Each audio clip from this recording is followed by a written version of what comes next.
하버드 대학을 졸업하고 정신과 의사로 또 미국 행정부의 요직에서 심리 상담가로 역할을 했던 모르간 스캇 팩이라고 하는 분이 계십니다. 이분은요, 의사로서 좀 독특하게 인간의 심리와 또 기독교 신앙을 통합하려고 하는 노력들을 많이 하셨어요. 그래서 신앙 공동체를 세우는 데 있어서도 굉장히 많이 기여를 하신 분이십니다. 이 스캇 팩이라고 하는 분이 길 3부작 책을 쓰셨는데요. 아직도 가야 할 길이라고 하는 책 속에서 앞부분에 이런 이야기를 하고 있습니다. 삶이란 문제의 연속이다. 우리는 끊임없이 다가오는 고통스러운 삶의 문제를 계속 안고 살아가야만 할까? 삶의 승패는 그 문제를 얼마나 잘 해결하느냐에 달려 있다. 문제는 우리에게 용기와 지혜를 요구할 뿐 아니라 없던 용기와 지혜를 만들게도 한다. 영적으로 바람직한 성장은 오직 문제에 직면함으로써만 가능한 것이다. 그러므로 현명한 사람은 문제를 두려워하지 않고 오히려 문제를 반기며 더 나아가서는 문제가 주는 고통까지 기꺼이 받아들인다. 이렇게 쓰고 있습니다. 그러니까 스캇팩은요, 우리의 인생은 문제가 계속 된다는 거예요. 그래서 우리가 문제를 회피하지 않고 문제를 직면할 수 있는 용기가 필요하다라고 하는 걸 이야기하고 있습니다. 우리 앞에 문제가 있지만 이 문제를 잘 풀어나갈 수 있는 것, 그것을 통해서 우리가 영적인 성장을 이룰 수 있다라고 하는 것을 우리에게 교훈하고 있습니다. 여러분 어떻습니까? 우리의 인생도요, 문제가 연속된다라고 하는 걸 참 많이 경험하게 되죠. 요 문제 하나만 해결되면 아무 걱정이 없겠는데 우리가 이렇게 생각하는데요. 그 문제가 끝나면 또 다른 문제가 일어나게 됩니다. 자녀들 문제, 요거 하나 풀리면 이제 정말 걱정할 게 없어 이렇게 생각했는데 갑자기 직장에서의 문제가 펑 하고 터지게 됩니다. 직장 문제 잘 수습하고 나니까요, 이번에는 교회 안에서 어려움들을 겪게 되죠. 건강의 문제를 해결하고 나니까 경제적인 문제가 생기고요. 경제적인 문제를 해결하고 나니까 또 직장에서 여러 가지 어려운 일들이 생기게 되고, 그래서 계속해서 우리의 삶에 이런 문제가 꼬리에 꼬리를 물고 일어나는 것, 그것이 우리 인생이구나라고 하는 것들을 우리는 경험하게 된다라고 하는 것입니다. 자, 이렇게 우리의 인생은 문제투성이고요. 문제가 계속해서 이어져 가고 있습니다. 그래서 우리가 문제가 없는 인생이기를 기대해서도 안 될 것이고요. 또 동시에 문제가 있다고 해서 우리가 지나치게 낙심할 필요도 없다라고 하는 것이죠. 어떻게 보면 살아있는 한 우리는 문제를 직면하게 되는 것이고요. 문제 앞에서 우리가 절망하거나 당황할 것이 아니라 이 문제를 어떻게 풀어갈 수 있을까? 우리 이 고민을 하는 게 참 중요하다라고 하는 것이죠. 공동체도 마찬가지입니다. 우리가 공동체 속에서 신앙생활하는 동안 문제가 없었으면 좋겠다 이렇게 생각하지만 공동체 속에도 여전히 문제가 있는 걸 경험하게 돼요. 그래서 이런 이야기를 하지 않습니까? 문제가 전혀 없는 공동체는 공동묘지밖에 없다. 그런 이야기를 합니다. 그러니까 우리가 살아 있으면 문제는 있게 마련이다라고 하는 것이죠. 그래서 문제가 있다라고 하는 걸 우리가 너무 부정적으로 보지 말고요. 문제가 있다라고 하는 건 내가 살아 있다는 증거구나라고 하는 걸 우리가 깨달으면 된다라고 하는 것이죠. 그리고 우리의 과제는 그 문제를 잘 해결하는 것이다라고 하는 거죠. 여러분 누가 똑똑한 학생입니까? 문제를 잘 이해하고 답을 잘 쓸 수 있는 학생이 똑똑한 학생이고요. 그 학생이 좋은 학교를 가게 되는 거죠. 공동체도 마찬가지입니다. 어떤 공동체가 좋은 공동체입니까? 문제가 하나도 없는 공동체, 그런 공동체는 없다고요. 문제가 있지만 문제의 핵심이 무엇인가라고 하는 걸 파악하고 그 문제를 잘 풀어가는 공동체가 좋은 공동체라는 거예요. 그래서 우리 앞에 놓여 있는 문제를 잘 풀어가게 되면 그 공동체는 성숙하고 건강한 공동체가 될 수 있다라고 하는 것이죠. 자, 그러면 끊임없이 일어나고 있는 이 문제들을 우리는 어떻게 잘 해결할 수 있겠습니까? 우리는 오늘 느헤미야서의 마지막 말씀을 읽었습니다. 우리가 앞에서 계속 살펴보고 있었던 것처럼 느헤미야는 예루살렘 성벽을 다시 재건했고요. 말씀 공동체로서의 본질적인 모습을 회복했습니다. 지난주에 살펴봤던 느헤미야 8장 말씀 속에서 예루살렘 공동체가 말씀 부흥회를 가졌어요. 그래서 말씀 안에서 그들이 완전히 새로워졌습니다. 그러니까 외형적인 모습만, 현상적인 모습만 바뀌었던 것이 아니라 그들의 본질적인 모습, 그들의 근본적인 모습이 완전히 회복됐어요. 자, 그 이후로도요, 예루살렘 공동체는 기념비적인 많은 일들을 하게 됩니다. 느헤미야서 9장의 말씀을 읽어보면 그들이 하나님의 언약 백성으로서의 정체성을 새롭게 합니다. 이스라엘 역사를 다시 한번 쭉 돌아보면서 하나님께서 우리를 어떻게 선택해 주셨는지, 그리고 우리가 어떻게 언약 백성으로 살아가야 될 것인지를 다시 한번 결단하면서 언약을 재확인하게 됩니다. 그리고 오늘 본문 앞쪽에 있는 느헤미야 12장의 말씀에서는요, 성벽 재건을 다 마치고 난 이후에 하나님께 너무 감사해서 성벽 봉헌식을 갖게 됩니다. 느헤미야 12장 43절은 이렇게 말씀합니다. 이날에 무리가 큰 제사를 드리고 심히 즐거워하였으니 이는 하나님이 크게 즐거워하게 하셨습니다.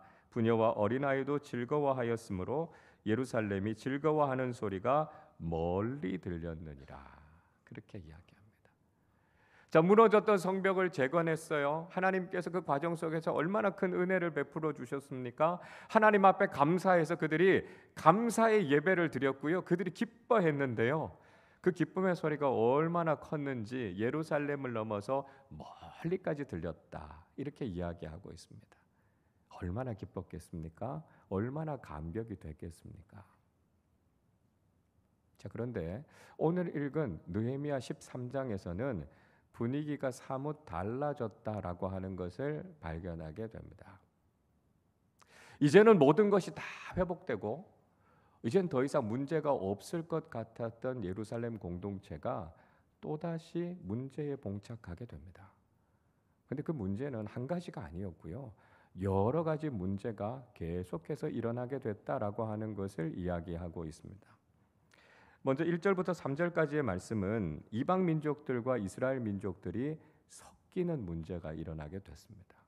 하나님께서 이스라엘을 구별하셔서 선택받은 민족이다, 그렇게 말씀하지 않으셨습니까?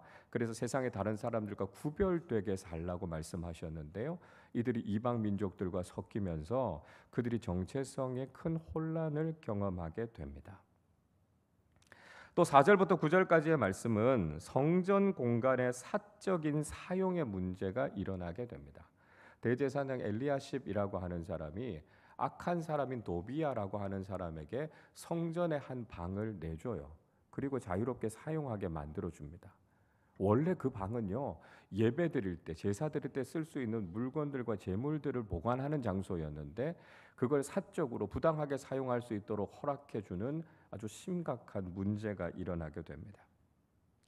또 10절부터 14절까지의 말씀에 보니까요, 레위인들에게 사례를 지급하지 않는 문제가 일어나게 됩니다. 레위인들이 누굽니까? 이스라엘 민족 전체를 대변해서 전적으로 자신의 삶을 하나님 앞에 헌신한 사역자들 아닙니까? 그래서 그들의 몫을 이스라엘 12지파가 다 채워주었어야 됐어요. 그런데 그들에게 사례를 지급하지 않으니까 이 사역자들이 당장 먹고 살지 못하는 아주 심각한 문제에 빠지게 됐습니다. 자, 그리고 15절부터 22절까지의 말씀에서는요, 안식일을 어기는 문제가 일어나요. 모세의 율법에 안식일을 철저하게 지킬 것에 대해서 말씀하고 있지 않습니까? 아주 엄격하게 안식일의 율법을 지켜야 하는데 이스라엘 백성들이 그걸 어기게 됩니다. 포도주를 짜는 사람도 있었고요, 곡식을 이동하는 사람들도 있었고요, 심지어는 그 곡식을 팔면서 이익을 취하는 사람들도 있었습니다. 자, 그뿐만이 아니었어요. 게다가 23절부터 27절까지는 이방 결혼의 문제가 일어나게 됩니다. 블레셋 지역이었던 아스돗이라고 하는 지역과 또 모압과 암몬 출신의 여인들과 이스라엘 사람들이 결혼을 하게 됩니다. 그리고 2세를 낳게 됐는데요. 이 2세의 아이들이 유다 말도 제대로 쓰지 못하는 정체성에 굉장히 심각한 혼란을 경험하는 문제들이 일어나게 됐습니다. 그리고 마지막으로 28절부터 31절까지 말씀에서는 대제사장의 가문이 영적으로 타락하는 문제가 일어나요. 대제사장 엘리야십의 손자였던 요야다라고 하는 사람이 악한 사람이었던 산발랏의 사위가 됩니다. 오히려 그런 사람들과 교류하지 말았어야 됐는데요, 아주 긴밀하게 관련을 맺고 있었기 때문에 이 사람을 내쫓았다, 이렇게 이야기하고 있습니다. 자, 느헤미야 13장의 말씀을 읽어보면 계속해서 일어나고 있는 예루살렘 공동체의 문제들을 우리에게 들려주고 있습니다. 그렇게 어려운 과정을 거쳐서 예루살렘 성벽을 다시 세웠고요, 본질적으로 하나님의 말씀의 공동체로 거듭나는 그런 놀라운 은혜를 경험하게 됐습니다. 그런 회복의 은혜, 그런 부흥의 은혜를 경험하고 난 이후에 이제 더 이상은 문제가 없을 것이라고 그들은 생각했을 겁니다. 그러나 그들의 기대와는 다르게 계속해서 문제는 일어나게 됐다는 것이죠. 여러분, 이것이 우리에게 보여주고 있는 것이 무엇일까요? 우리 안에 자리 잡고 있는 죄성이라는 것입니다. 우리가 예수를 믿고 하나님의 은혜를 경험하지만 여전히 우리 안에 있는 죄성 때문에 우리는 죄에 또다시 넘어지게 되고요, 또다시 문제가 일어나게 된다는 거예요. 장 깔뱅의 종교개혁을 뒤이어서 우리는 개혁교회 신앙을 가지고 있습니다. 개혁신앙의 중심이 되는 중요한 교리 가운데 칼빈주의 5대 교리라고 하는 것이 있습니다. 5가지예요. 전적 타락, 무조건적인 선택, 제한 속죄, 불가항력적인 은혜, 그리고 성도의 견인이라고 하는 이 5가지 교리를 우리는 따르고 있습니다. 특별히 그중에 첫 번째인 전적인 타락이라고 하는 것은 우리 인간이요, 윤리적으로만이 아니라 신앙적으로도 완전히 타락했다는 걸 포함하고 있어요. 그러니까 우리 인간이 하나님 앞에서 의롭게 살 수 없는 전적인 무능력함이 있다는 것이고요, 하나님의 절대적인 은혜가 아니면 우리는 살아갈 수 없다라고 하는 걸 고백하는 것이죠. 그래서 우리 안에 있는 죄성 때문에 우리는 하나님 앞에서 선하게 살아갈 수 있는 능력이 없다는 것을 우리는 알아야 된다는 거예요. 내 안에 있는 죄인의 본성을 우리는 직면할 수 있어야 되고요, 하나님 앞에서 늘 회개하고 새로워져야 되는 것이 바로 우리 자신이다라고 하는 것을 우리는 알아야 된다는 것이죠. 자, 여러분, 이렇게 우리의 신앙 가운데서도 우리의 공동체 속에서도 문제는 끊임없이 일어나게 됩니다. 놀라운 회복의 은혜를 경험했던 예루살렘 공동체가 다시 반복되는 문제 가운데 빠지게 됐어요. 그렇다면 무엇이 필요한 것이겠습니까? 신앙 공동체가 새로워지기 위해서 우리에게 정말 필요한 게 뭘까요? 그게 바로 개혁이라는 거예요. 신앙 공동체가 새로워지는 방법은 바로 개혁입니다.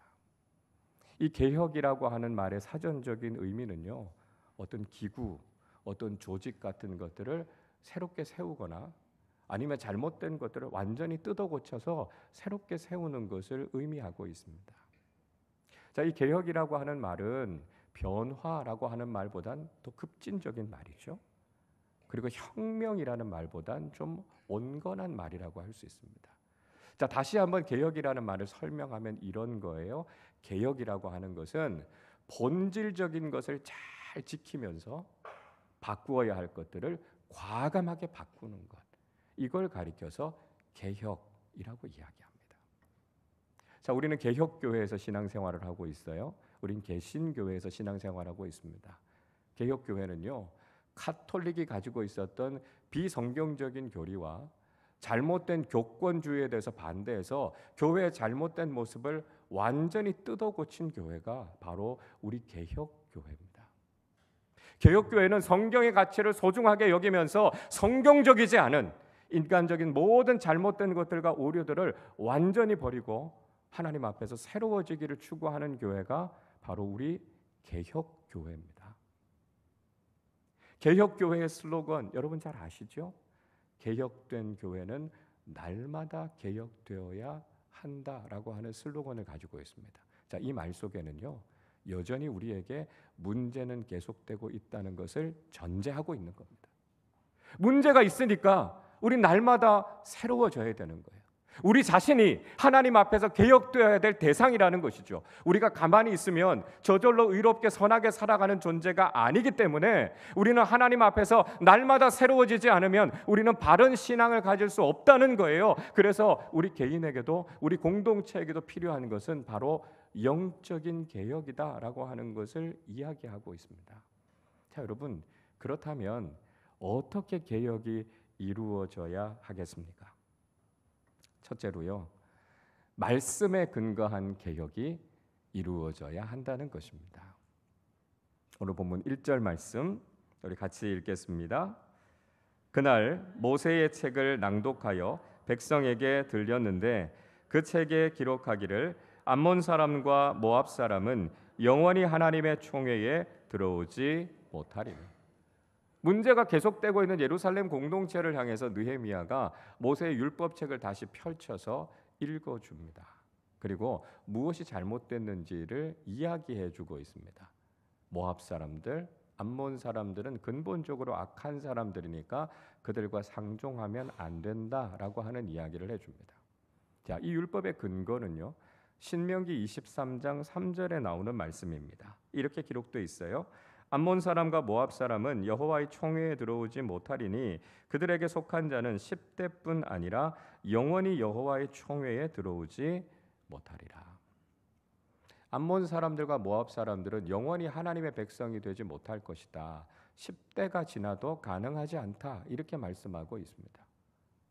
자, 왜 이들에게 이런 말씀을 주셨을까요? 오늘 2절에서는 그 이유에 대해서 이렇게 이야기하고 있습니다. 이는 그들이 양식과 물로 이스라엘 자손을 영접하지 아니하고 도리어 발람에게 뇌물을 주어 저주하게 하였음이라.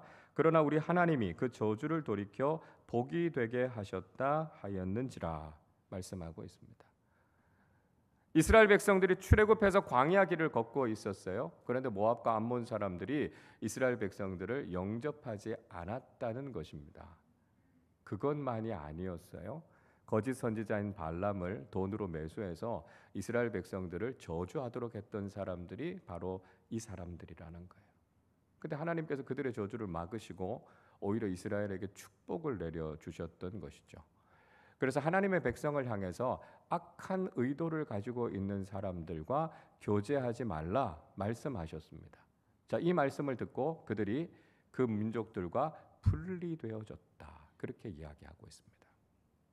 자, 중요한 것은요, 그들이 하나님의 말씀을 듣고 깨달았다는 것이고요, 그 말씀을 기준으로 해서 그들의 잘못을 바로 잡았다는 거예요.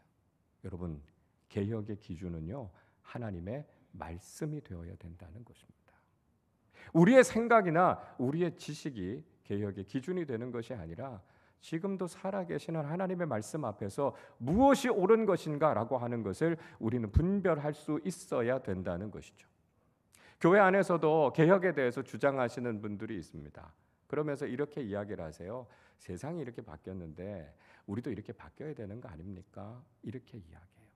내가 경험해 보니까, 내가 판단해 보니까 교회는 이렇게 바뀌는 게 옳습니다. 이렇게 이야기합니다. 그러나 여러분, 그것은 올바른 개혁의 방향이 아니라는 거예요. 개혁은 하나님의 말씀을 근거로 해서 진행돼야 합니다. 여러분, 예수님께서 예루살렘 성전을 정화하실 때 어떻게 말씀하셨습니까? 마태복음 21장 13절에서는 이렇게 말씀합니다. 그들에게 이르시되 기록된 바 내 집은 기도하는 집이라 일컬음을 받으리라 하였거늘 너희는 강도의 소굴을 만드는도다 하시니라 말씀합니다. 예수님께서 뭐라고 말씀하시지요? 기록된 바. 예수님께서도요, 성경을 근거로 해서 성전을 정화하셨다는 거예요. 여러분, 영적인 개혁의 근거는 오직 하나님의 말씀입니다. 하나님의 말씀 앞에 우리 자신을 세워보고요, 말씀과 그릇된 것들이 있다면 우린 과감히 버려야 되는 거예요. 오직 우리를 새롭게 하는 기준은 하나님의 말씀밖에 없다는 것을 깨닫고 말씀 앞에서 새로워지는 신앙을 가지실 수 있기를 바랍니다. 자, 둘째로요, 영적 지도자를 통해서 개혁이 이루어져야 한다는 것입니다. 자, 예루살렘 공동체가 계속해서 문제를 경험하게 됐어요. 대제사장이었던 엘리야십이라고 하는 사람이 도비아에게 방을 부당하게 내줬다라고 하는 말씀을 드렸죠. 오늘날로 예를 들면 이런 겁니다. 우리 교회 안에 좋은 공간 방이 하나 있는데요. 그걸 신천지 간부인 집화장에게 마음대로 써도 된다, 이렇게 내준 것과 똑같은 거예요. 그러니까 있을 수 없는 일이 지금 일어나게 된 겁니다. 근데 여러분, 이 일이 도대체 언제 일어났던 걸까요? 오늘 6절과 7절 말씀 같이 읽겠습니다. 그때에는 내가 예루살렘에 있지 아니하였느니라.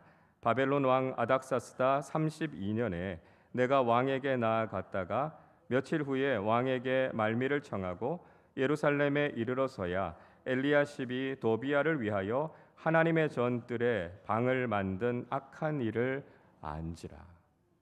자, 이 일이 일어났을 때는 느헤미야가 예루살렘에 없었을 때였습니다. 바벨론 왕인 아닥사스다를 만나러 잠깐 자리를 비우고 있었고요. 그리고 예루살렘에서 지금 악한 일들이 일어나고 있다는 소식을 느헤미야가 들은 겁니다. 그리고 왕에게 양해를 구하고 잠깐 예루살렘에 다녀오겠습니다, 이렇게 청한 거죠. 그리고 느헤미야가 예루살렘에 와 보니까 지금 이런 악한 일들이 일어나고 있었다라고 하는 것을 알게 됐다는 거예요. 영적 지도자의 부재가 이런 심각한 문제를 일으켰다라고 하는 것이고요. 영적 지도자가 그 자리에 돌아와서 모든 것들을 바르게 잡았다라고 하는 것을 보여주고 있습니다. 여러분, 우리는 하나님께서 영적 지도자들을 통해서 지금도 개혁을 이루어가고 계신다라고 하는 것을 인정할 수 있어야 된다는 거예요.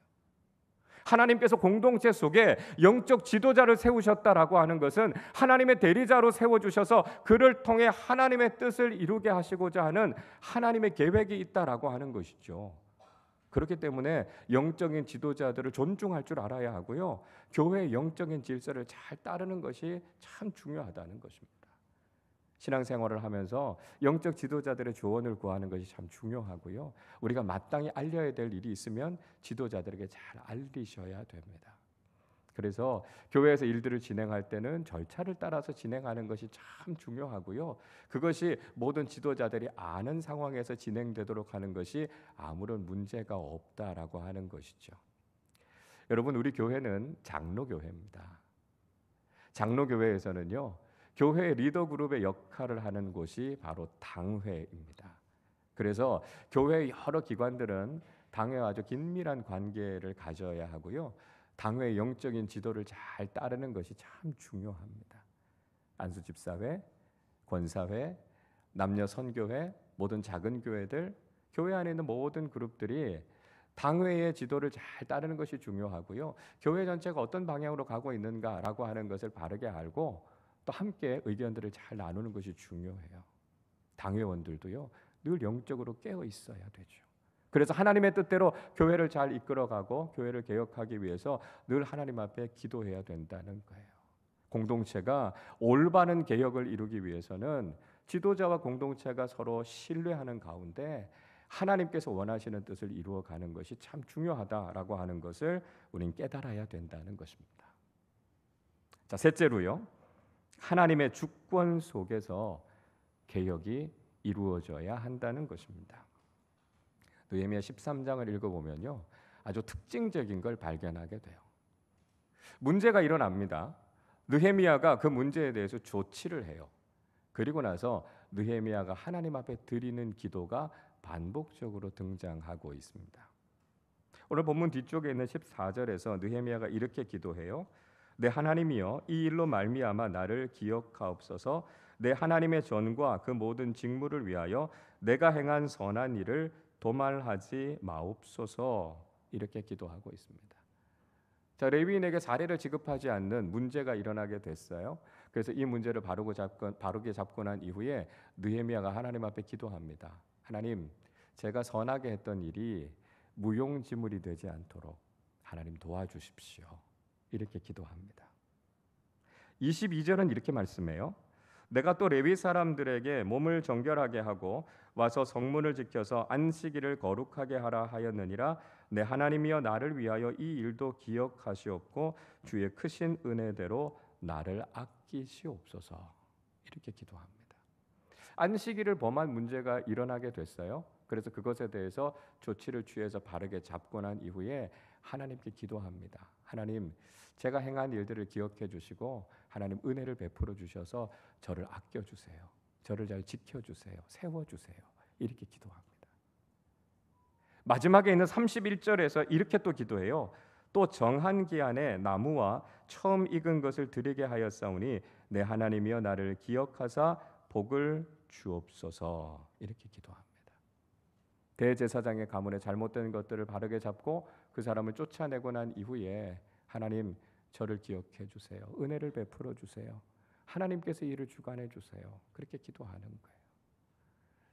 여러분, 문제 앞에서 우리가 하나님의 말씀을 가지고 그 문제를 바르게 잡고 영적 지도자가 앞장서서 그 문제를 바로잡는 개혁을 단행하지만 하나님의 은혜가 없으면, 하나님께서 우리를 도우지 않으시면 이 개혁은 이루어지지 않는다라고 하는 것을 이야기하고 있습니다. 여러분, 개혁은요, 인간의 힘만으로는 절대로 이루어지지 않습니다. 우리가 하나님의 말씀을 잘 안다고 해도요, 우리 공동체에 탁월한 지도자가 있다고 할지라도 하나님께서 은혜를 베풀어 주시지 않고 하나님께서 우리 공동체의 주인이 되어 주셔서 그 모든 것들을 이끌어 가시지 않으면 우리는 아무것도 할 수 없는 거예요. 그래서 그 개혁이 이루어질 수 있는 원동력은 기도에 있다는 것을 알아야 합니다. 하나님 앞에 겸손하게 무릎 꿇고 기도할 때 하나님께서 우리 공동체의 주도권을 가지시고 하나님의 뜻이 이루어질 수 있도록 이끌어 주시지 않으면 우리는 새로워질 수 없고요, 우리는 아무것도 할 수 없다는 걸 고백하게 되는 것이죠. 오직 하나님의 주권 하에서만, 우리가 하나님 앞에 부르짖어 기도할 때에만 하나님께서 뜻하시는 새롭게 함과 개혁이 이루어질 수 있다는 것입니다. 우리는 이번 주 화요일 7월 1일부터 화목 기도회를 시작합니다. 매주 화요일, 목요일 오후 8시에 여러분 계시는 삶의 자리에서 온라인 줌을 통해서 기도하게 됩니다. 그래서 이름이 화목 기도회입니다. 또 우리는 하나님과의 관계, 사람들과의 관계 속에서 참된 화목을 추구하면서 기도해야 합니다. 그래서 이름이 화목 기도회입니다. 무엇보다도 우리가 하나님 앞에 기도하는 이유는요, 우리가 아무리 애써도요, 우리가 아무리 노력해도요, 하나님이 은혜 주시지 않고 하나님의 주권 하에서 우리가 살아가지 않으면 우리는 믿음 안에서 새로워질 수 없고 우리의 공동체가 개혁될 수 없기 때문에 그렇다는 거예요. 하나님 앞에 모든 주도권을 맡기고 하나님께서 이끌어 가시는 이 선한 일에 우리가 믿음으로 동참하겠습니다. 그 결단을 가지고 하나님 앞에 기도해야 한다는 것입니다. 여러분, 우리는 오늘도 새로워져야 합니다. 하나님 안에서 우리의 신앙과 우리의 공동체는 날마다 새로워져야만 우리는 교회됨의 본질을 지킬 수 있다는 것이죠. 하나님의 말씀을 근거로 영적 지도자들을 통해서 무엇보다 하나님의 주도권과 하나님의 은혜 안에서 우리의 신앙과 우리의 공동체가 날마다 새로워져서 우리의 공동체와 우리의 믿음을 통해 날마다 하나님을 기쁘시게 하는 믿음의 사람들로 살아가시기를 주님의 이름으로 축원합니다. 우리 시간에 함께 찬양하고 기도하겠습니다. 해 아래 새 것이 없습니다. 우리는 죄인입니다. 하나님, 우리를 새롭게 해주십시오. 우리 고백하며 찬양하겠습니다. 해 아래 새 것이 없나니 이 죄인 살리신 주 보라 새롭게 된 이 피조물 주의 놀라운 권능 찬양하세 우리 주 오 주여 영광 받으소서 새롭게 하소서 새롭게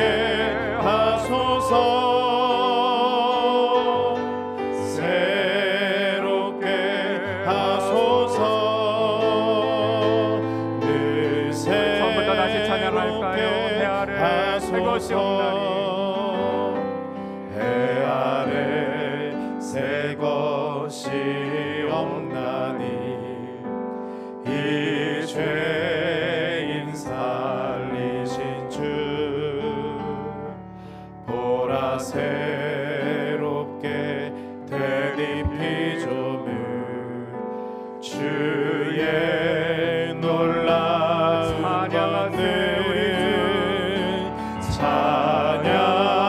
찬양하세 우리 주 오 주여 영광 받으소서 새롭게 하소서 새롭게 하소서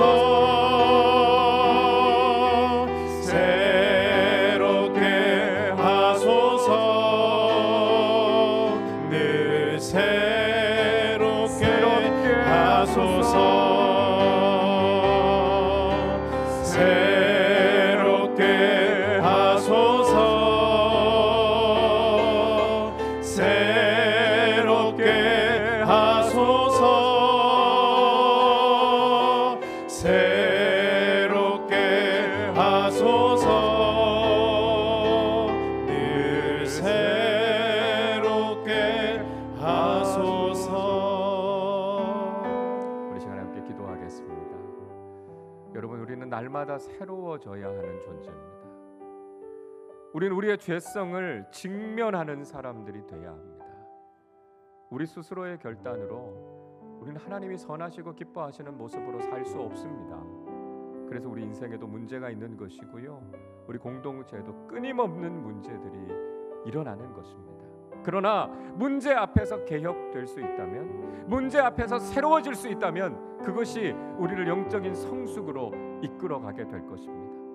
하나님의 말씀을 바탕으로 해서 영적 지도자들과 함께 무엇보다도 하나님께서 우리에게 은혜를 주셔서 하나님, 날마다 내가 새로워지게 해주십시오. 우리의 공동체가 날마다 새롭게 거듭나게 하여 주십시오. 그래서 우리의 신앙이 개혁된 신앙이 되게 하여 주셔서 하나님을 기쁘시게 하는 믿음의 사람들로, 믿음의 공동체로 서게 하여 주옵소서. 우리 말씀을 생각하며 함께 합심으로 기도하겠습니다. 하나님 아버지, 감사합니다. 하나님, 우리 자신의 죄인의 본성을 다시 한번 보게 하시고, 하나님 아버지, 우리의 신앙이 새로워져야 될 것을 다시 한번 깨닫게 해주셔서 감사합니다. 어제의 모습에 머물러 있는 것이 바람직한 모습이 아닌 것을 깨닫게 하여 주시고, 날마다 말씀 안에, 성령 안에서 새로워지는 신앙을 갖게 하여 주시기를 간절히 소원합니다. 하나님 아버지, 우리의 믿음이, 우리의 신앙이 하나님 안에서 새로워지게 하여 주시고, 하나님의 말씀 앞에서 하나님 우리 자신을 돌아보게 하여 주셔서 날마다 하나님을 기쁘시게 하는 믿음의 사람들로 더욱 성숙하게 서게 하여 주시기를 원합니다. 하나님, 새로워지는 것만이 오직 생명이 있는 것임을 깨닫게 하여 주시고, 하나님 아버지, 우리 아름다운 교회 공동체가 살아있음을 고백하며 날마다 개혁되고 날마다 새로워질 수 있도록 주님 인도하여 주시옵소서. 하나님 아버지, 복음의 가치를 바르게 지키며 하나님 변화되어야 될 것들이 과감하게 바뀔 수 있도록 하나님 아버지 은혜를 베풀어 주시옵소서. 말씀 안에서 영적인 지도자들과 함께, 그러나 무엇보다 하나님 은혜 주시고 하나님의 주권 가운데 변할 수 있도록 주여 깨어 기도하게 하여 주시고, 기도 안에서 우리 공동체가 변화되어지게 하여 주시고 건강하고 아름다운 믿음의 공동체로 설 수 있도록 주님 은혜를 베풀어 주셔서 하나님 아버지, 우리의 신앙이 날마다 개혁되는 신앙, 하나님 우리의 공동체가 날마다 새롭게 거듭나는 공동체가 되게 하여 주시고, 하나님 아버지, 그를 통해 오직 하나님의 마음에 합당하고 주님의 뜻에 합당한 공동체가 되게 하여 주시옵소서. 하나님 아버지, 저희들을 구원하여 주시고 늘 주님의 사람으로 거듭나게 하심을 감사드립니다. 하나님, 우리 안에 있는 죄성을 직면하게 하여 주시고 변화되지 않으면 살 수 없음을 고백하며 살아가게 하여 주옵소서. 어제의 신앙의 모습에 머물러 있는 것이 바람직한 것이 아니라 오늘 다시 한번 말씀 앞에서, 성령 안에서 우리 자신이 새로워지는 신앙을 갖게 하여 주셔서 하나님을 기쁘시게 하는 믿음의 사람들로 살게 하여 주옵소서. 하나님의 말씀이 근거가 되게 하시고 영적 지도자들과 마음을 모아 우리 자신이 변화되어지게 하여 주옵소서.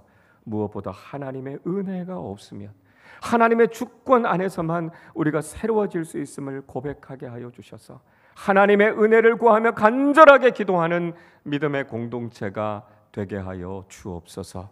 그래서 날마다 개혁되는 신앙, 날마다 새로워지는 믿음의 공동체가 되게 하여 주셔서 하나님을 기쁘시게 하고 주님 맡겨주신 사명을 잘 감당하는 우리 아름다운 교회 되게 하여 주옵소서. 감사드리며 우리 주님 예수 그리스도의 이름으로 기도하옵나이다. 아멘.